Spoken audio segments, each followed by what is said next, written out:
ഓം ശാന്തി. പല ഷോപ്പുള്ള ആളുകളും എൻ്റെ അടുത്ത് വന്ന് പരാതി പറയുന്നുണ്ട്. പണ്ടൊക്കെ ഒരുപാട് ആൾക്കാർ കടയിലേക്ക് വരുമായിരുന്നു.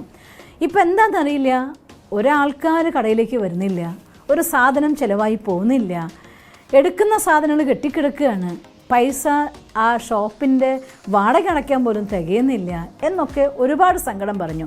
അവർക്ക് വേണ്ടി ഒരു ചെറിയ സൊല്യൂഷൻ പറഞ്ഞു തരികയാണ്. ഒന്നാമത്തെ കാര്യം, നിങ്ങളുടെ ഷോപ്പിന് ദിവസവും ക്ലീൻ ചെയ്യണം. നിങ്ങൾക്കൊരാളെ വെച്ച് ക്ലീൻ ചെയ്താലും സ്വയം ക്ലീൻ ചെയ്താലും എങ്ങനെയെങ്കിലും ദിവസവും ഷോപ്പ് നന്നായിട്ട് പൊടിയും ഇതൊക്കെ അടിച്ച് കളഞ്ഞ് നിങ്ങളുടെ ടേബിളിൽ അവിടെ പൊടിയൊന്നും ഇല്ലാതെ ക്ലീൻ ആക്കിയ ശേഷം ഒരു ഗ്ലാസ് വെള്ളത്തിൽ ഒരു നാരങ്ങ ഇട്ട് വെച്ചേക്കുക. ഇനി ആ നാരങ്ങ താഴ്ന്നു കിടക്കുകയാണെങ്കിൽ കുറച്ച് കല്ലുപ്പും കടുകും അതിലിട്ടിട്ട് അത് പൊന്തിക്കഴിഞ്ഞ് അതിൻ്റെ മേലെ ഒരു പാട പോലെയോ വെള്ള നിറവോ വരുന്നുണ്ടെങ്കിൽ അത് എടുത്ത് എറിഞ്ഞു കളയണം. ഇത് ഞാൻ നേരത്തെ ഒരു വീഡിയോ ചെയ്തതുകൊണ്ടാണ് അധികം പറയാതെ ഞാൻ പെട്ടെന്ന് ചാടിക്കുന്നത്.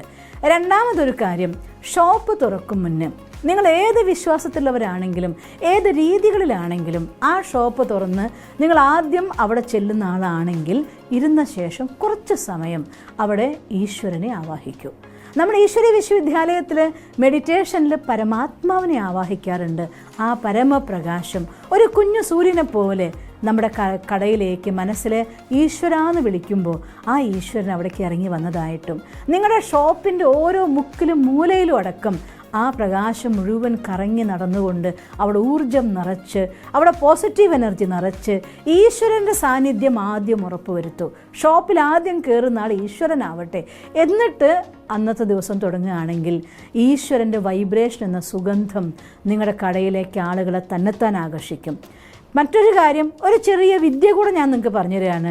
ഷോപ്പ് അടയ്ക്കുന്നേക്കാൾ മുന്നേ ഒരു ചെറിയ കഷ്ണം ആലം അതെടുത്തിട്ട് നിങ്ങൾ ഏതെങ്കിലും ഒരു ചെറിയ മണ്ണിൻ്റെ ചെരാതിലോ അല്ലെങ്കിൽ ഒരു ചെറിയ മൺപാത്രത്തിലോ എന്തിലെങ്കിലും വെച്ചിട്ട്, മണ്ണിൻ്റെ ആവണം, വേറെ പാത്രം ഉപയോഗിക്കരുത്, അതിൽ വെച്ചിട്ട് നിങ്ങളുടെ കടയിൽ ഒരു സ്ക്വയർ ഷേപ്പ് ആണെങ്കിൽ എത്രയാണോ നിങ്ങളുടെ ഷോപ്പിൻ്റെ ഉള്ളളവ് ഏരിയ എത്രയാണോ അതിൽ മൊത്തം 31 തവണ ആൻറ്റി ക്ലോക്ക് വൈസായി നടന്നിട്ട് നിങ്ങൾ ഏതെങ്കിലും 4 കൂടിയ മൂലയിൽ പോയിട്ട് അതിന് വലിച്ചെറിഞ്ഞ ശേഷം തിരിഞ്ഞു നോക്കാതെ നിങ്ങളുടെ കടയിലേക്ക് വരിക.